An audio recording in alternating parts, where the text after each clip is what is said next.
Hi. So I'll start with a caveat. I may or may not make this one public.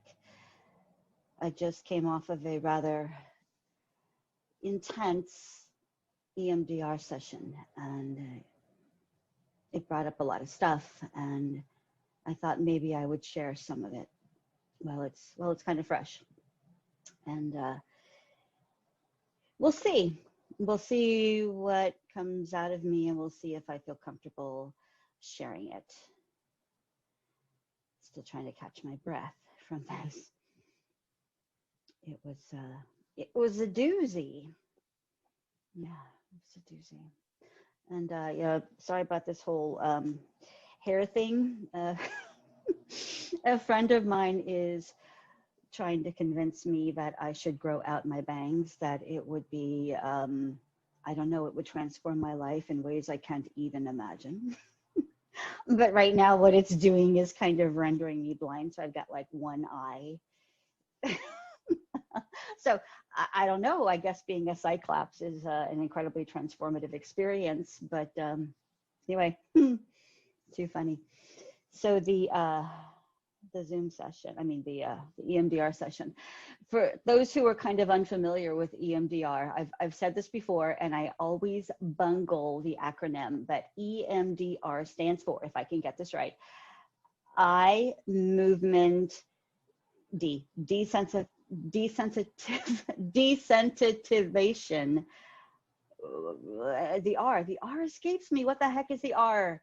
You know, one of these days I'm going to actually look it up. Let me actually look it up right now. I'm going to use my handy dandy tool called Google. And let's see here. What does EMDR stand for? According to Center for Discovery, eye movement desensitization and reprocessing was originally discovered to work with clients who have eye movement desensitization and reprocessing. The R word escapes me.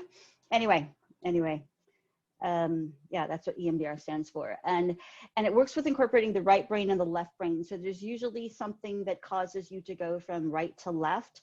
Often you can, if you're in person in someone's office, you can hold two different buzzers and it'll go bzz, bzz, bzz, bzz, and it'll move the right and left brain. It'll start incorporating things using both parts of your brain.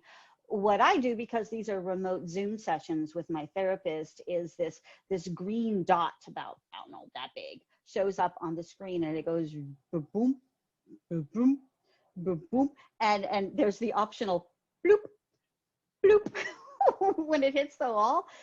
But that was driving me crazy. So I said, no more blooping, just the movement, please.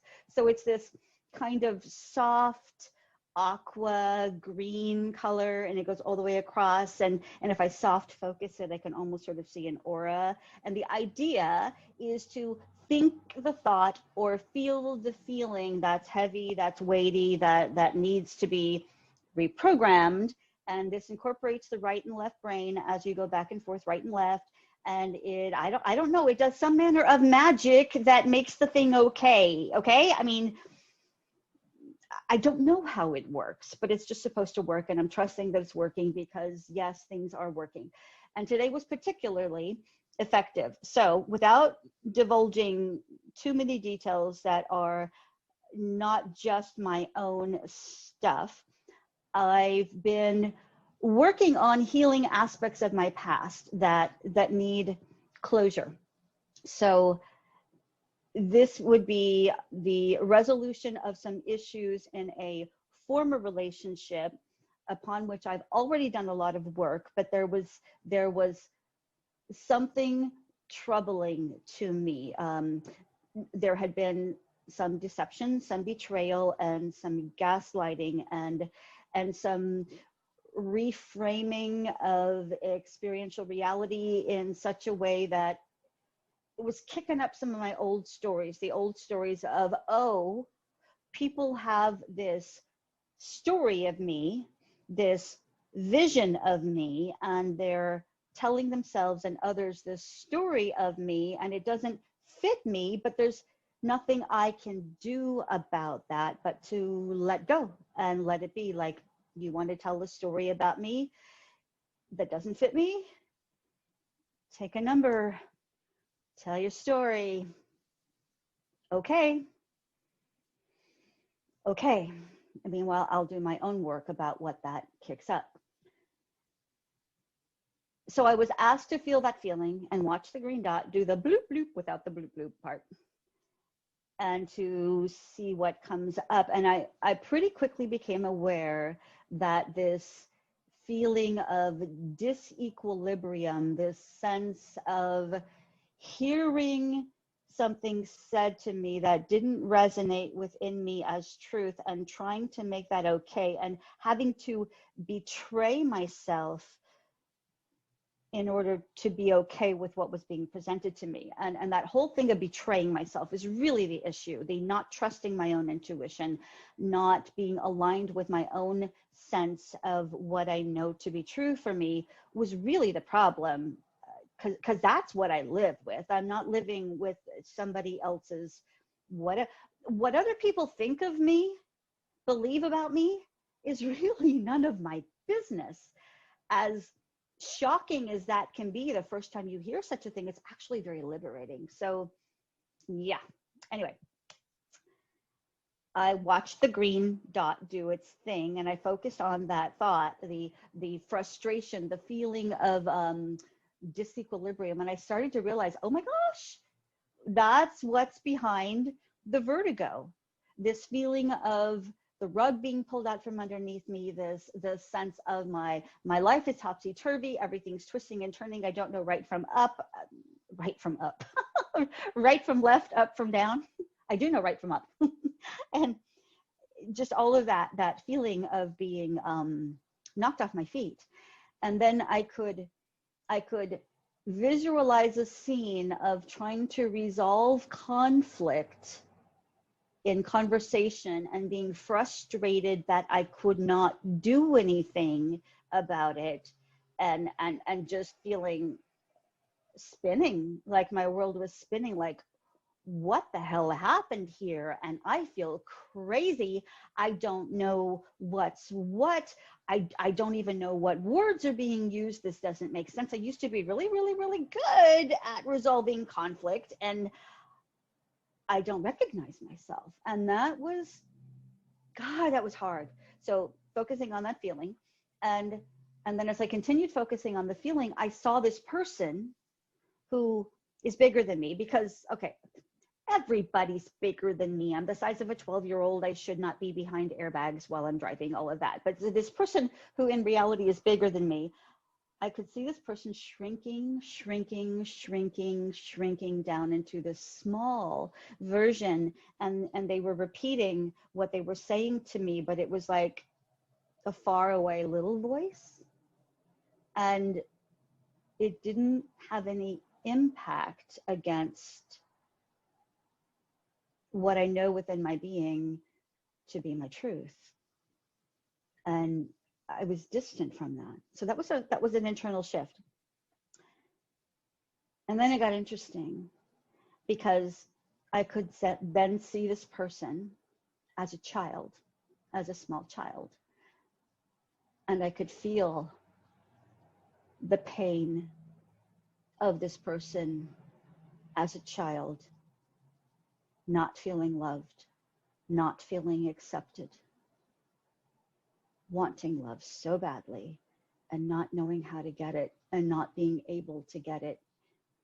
And then as I'm having this happening inside of me, and I'm watching that green dot going by and just letting all this stuff happen inside of me, and then all of a sudden I'm thinking of my own children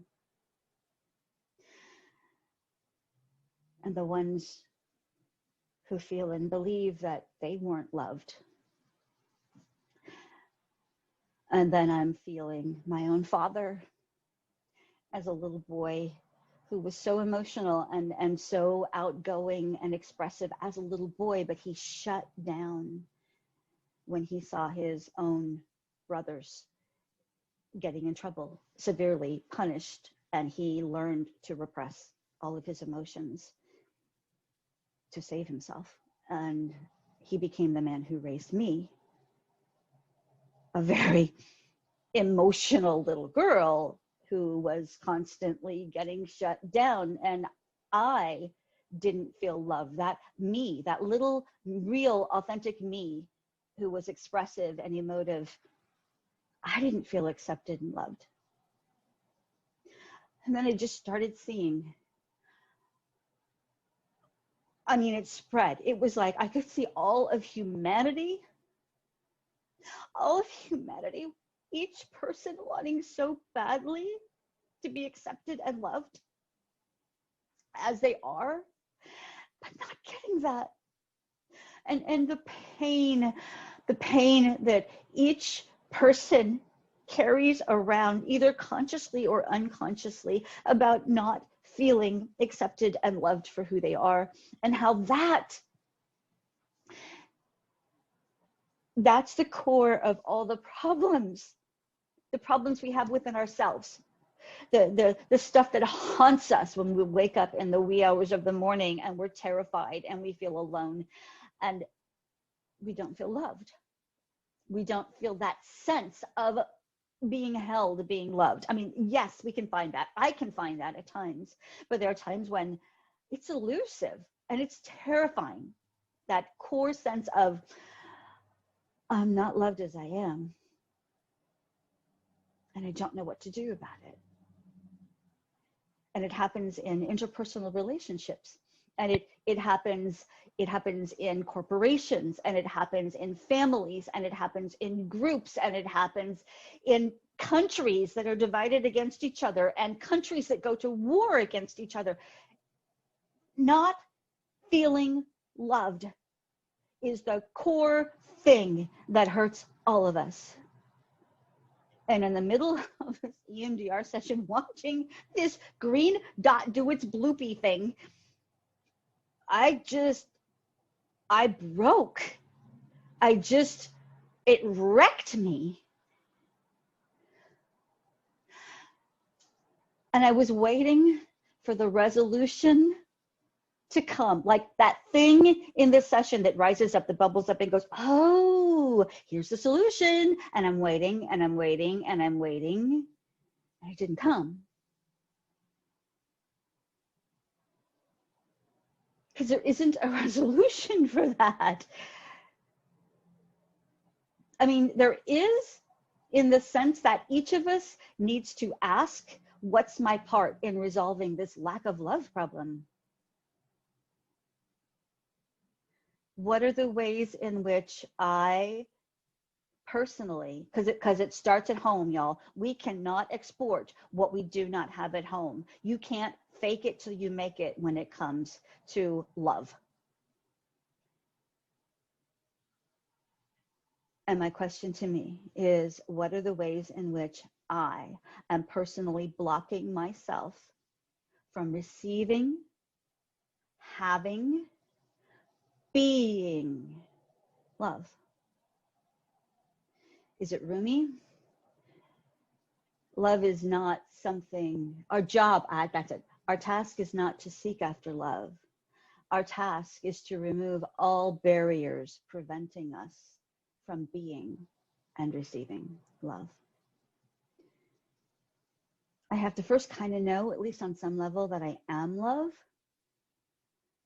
That's not enough though, because we're here as human beings to relate, and everything is about relationship within myself, alignment within myself, my conscious and my unconscious minds, my mind, my heart, my gut, my body, my soul, my spirit, my everything being in cahoots with itself, being in alignment with itself. That's the first relationship of love that it's primary, it's foundational, but it's not enough, because we're here on planet Earth as human beings to interact with each other, to connect, to have relationship of all kinds, mother, child, father, child, siblings, friends, lovers. We're wired for that. We long for that. we're truly incomplete with that. We are not built to be standalone gurus on a hill, an island unto ourselves. I mean, each finger is individual, right? But you notice how it connects to the hand? It's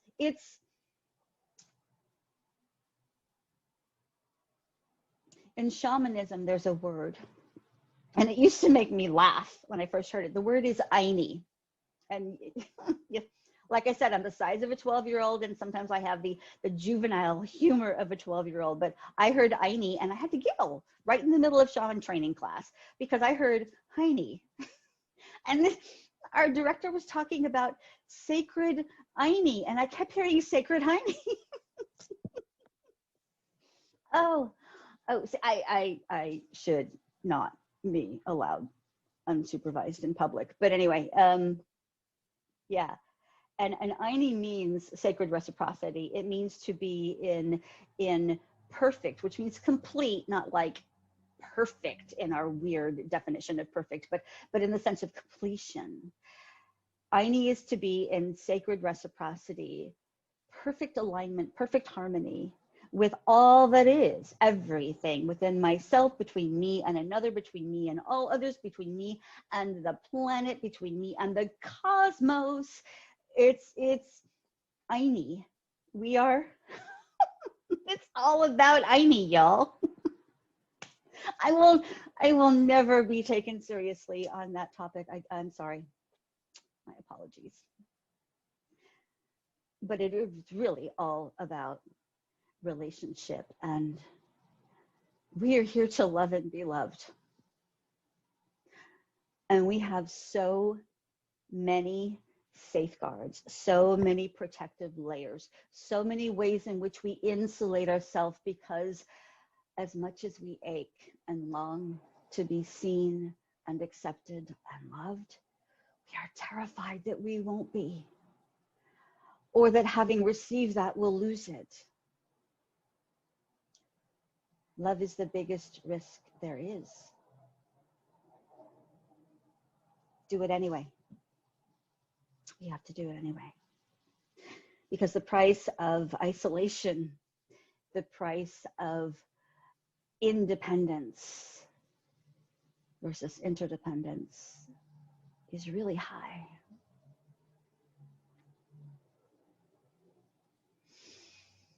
I'm still feeling that ache in my soul for all of us who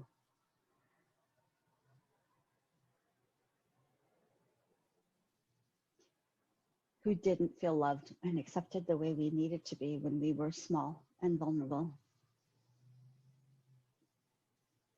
And now that we're big and vulnerable, some of us bigger than others, we're still carrying that around because that stuff doesn't go away. Inside of each of us, there is still that hurting, lonely, sad, scared child who just wants to be seen as we are, accepted for all that we are, and loved.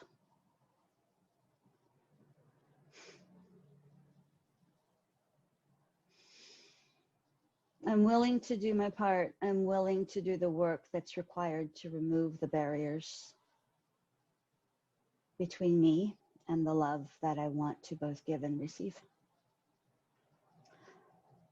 I'm willing to look at the ways in which I self-protect and compensate and deny and deflect and project, and in all the different ways prevent love from coming in and love from going out, including to myself. Yep. And you know, self-love is not about feeling gushy about yourself or feeling good about yourself. It's not a feeling at all. It doesn't start with a feeling anyway. If you're feeling the need for self-love, think about all of the things that you would do, acts of kindness, acts of love, acts of compassion that you would do for another person that you love. I mean, you can think of somebody, I'm sure, a child, a friend, someone that you love, how would you treat them? What would you do for someone you loved? And then do those things for you. And as you do acts of self-love for yourself, then the magic happens and you start to feel self-love. I'm not saying this out of some empty concept. I'm saying this from someone who intentionally and regularly does acts of self-love. Yeah. So do that for yourself today, wherever you are, whatever you're going through.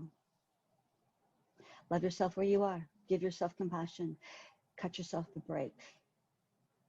Give yourself a hug. That actually feels good. Love that little one inside of you. And if you can, look around at the people in your life and think of them as that little hurting child who just wants to love and be loved. And extend that to them. Maybe that's what forgiveness looks like.